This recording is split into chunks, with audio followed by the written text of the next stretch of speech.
And now, it's time for another Dice Tower review with Tom Vasel. Hey folks, today we're taking a look at Poker Assault. Now, this is a game from Cryptozoic, which is essentially, comes with 4 decks of poker cards, and you're fighting somebody. It's using a poker hands to attack your opponent. And this sounded really cool, and the game has a really cool look to it. Well, let's find out.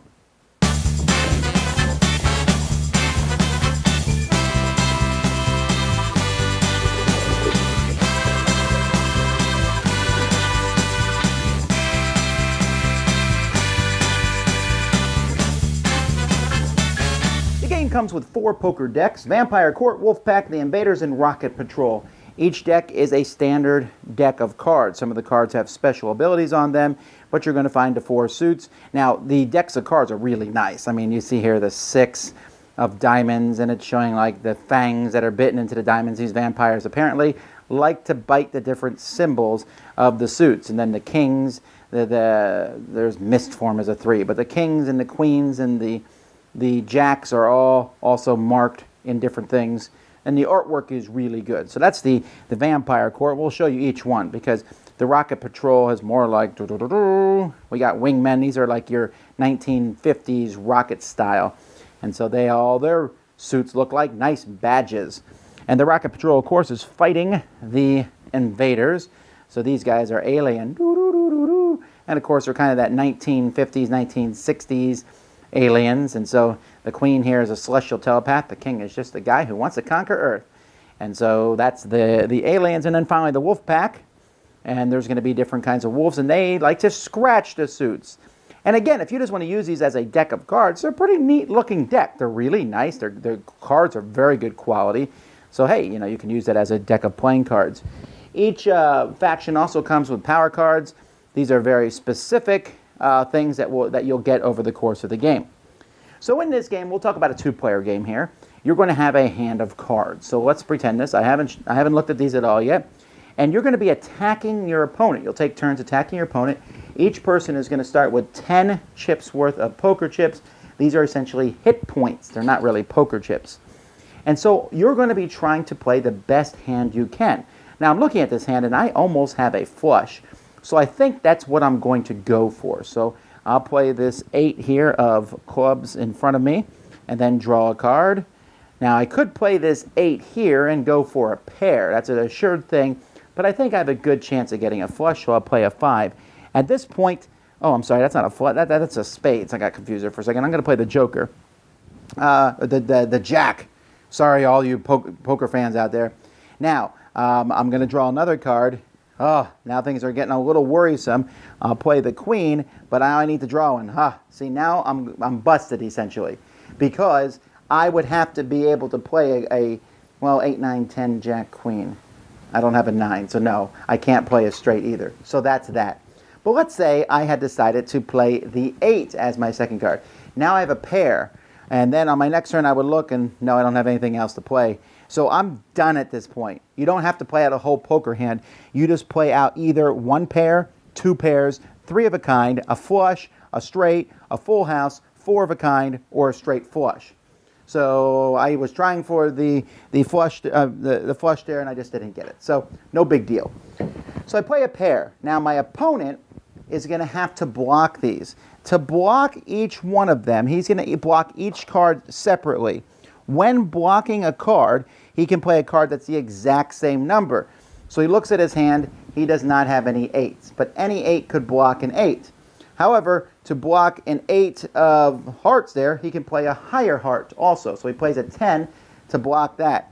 And I don't have anything else to block the 8 of clubs, but I'm going to draw and hope I get lucky. So I draw. Nope. That is, oh no, these are clubs. Sorry, they're just different looking clubs. So I'm going to play the 10 of clubs here to block the 8. Boom. Blocked. No damage. But for each card you can't block, you're going to take a point of damage. So there's always the chance that obviously there's more cards you're playing. If you play a flush or you play a straight or you play 3 of a kind or full house, there's more cards that your opponent is going to have to block. And then there's these special things. For example, here, this here is assault. This one says when this card hits the enemy, draw a power card. And so if I did that, then I would go to my Rocket Patrol and draw a power card. And this is a defense card. When you fully defend against an assault, do 1 damage to an enemy that launched the assault. Ooh, that's neat. Some of them are secret. You'll only reveal them when whatever it happens, like secret defense. Discard this and choose a rank. Then discard each card of the rank in that enemy assault. So I'm like, you play 3/8 against me? I just took him out with my Sky Sniper. So power cards are kind of a buff. You also get a power card every time you play one of the bigger hands, the flush, the straight, the full house, etc. And if you play a straight flush, yeah, good luck there. If you play a straight flush, then you get to draw 2 of them. So some of the cards, like I said, have special abilities. This card has to be defended against an additional time or else it still hits, so you have to do 2 cards. And the special abilities for each person are going to be different. When you play this card, you may choose King or Jack. If you do, it becomes that rank during this assault, so this one can change. And so there's some neat things. They're not on all the cards. They're only on a few of the cards in each person's deck. We got shapeshifters and a curse. Even if this assault is fully defended, you press the assault. So there's all kinds of special abilities that you will have. And that's it. You're just going to go back and forth. You can play a 4-player game with this too, where you have teams of 2. And there's some more different, the factions all have different special abilities. But the first person to take down their opponent from all their health is the winner of the game.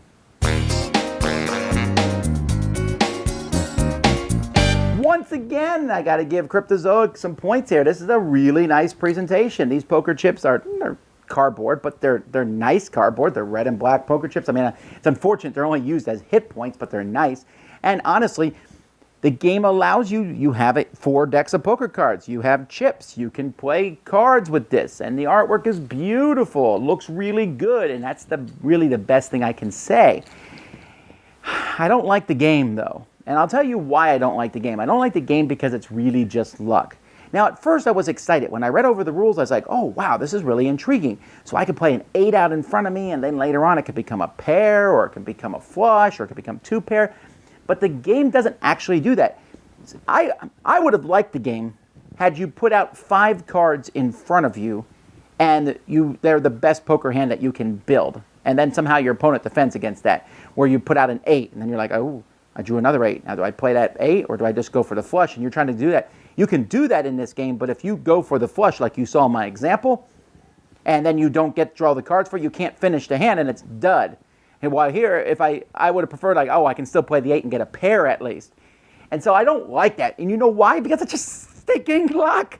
You are just literally saying, I hope I get a good card. I don't know what's in my deck other than the cards that I have in my hand. So I'm hoping for good things. So if you get the flush, or you get the straight, or you get the royal flush, which I've never seen in real life, but apparently happens in movies and TV shows all the time, fantastic. And then the game's like, oh, did you draw a great handed card? Take a power card. You're already hitting your opponent. Take a power card.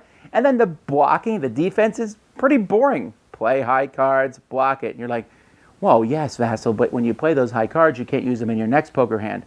I know, but you got to play those cards because you got to block the stuff so that it doesn't hit you so you don't lose the game. I could see how people could get into this game like, I'm playing this against you. And the idea of drawing cards and as you fill your hand up and like, ooh, I'm going to go lucky on this one. That's an interesting concept, but because the game is so lucky, it just dies out for me. Sure, I like the special abilities on the 4 different factions. I love the artwork. I love the shapeshifter. I love that. That stuff is cool. But in gameplay itself, it just doesn't play out. I mean, you know how many times you're attacked by a pair? A lot. And how many times you're going for the flush or the straight and you just simply can't do it because you don't draw the right cards? It happens all the time, and that's not fun. I don't even hate this game. It's just that I really wanted it to be cool. And when I went over the rules, I was like, oh, that's interesting. And then this rule book has all this FAQ stuff here, and it has to explain how to do it. And the 3-player rules, you're attacking different people. And 4-player rules are teams. And it's a lot of rules for a game that's simply just drawing a card and hoping it's good. That's really what the whole thing boils down to. Boo, boo, boo, boo. Too bad. Well, on the bright side, you can still get it, whether you like the game or not, and you got 4 cool poker decks, so I do like that. That's it, though. Dice Tower Judgment, beautiful cards, but too lucky for me. Thanks so much for watching the Dice Tower videos. Find more great videos and reviews, as well as our top-rated audio podcast at Dicetower.com. You can also find other great shows at DicetowerNetwork.com. I'm Eric Summerer, and you've been watching The Dice Tower. The Dice Tower is sponsored by Cool Stuff Inc., where you can find great games for great prices. Cool stuff in stock. Check them out at CoolStuffInc.com. Shut the door!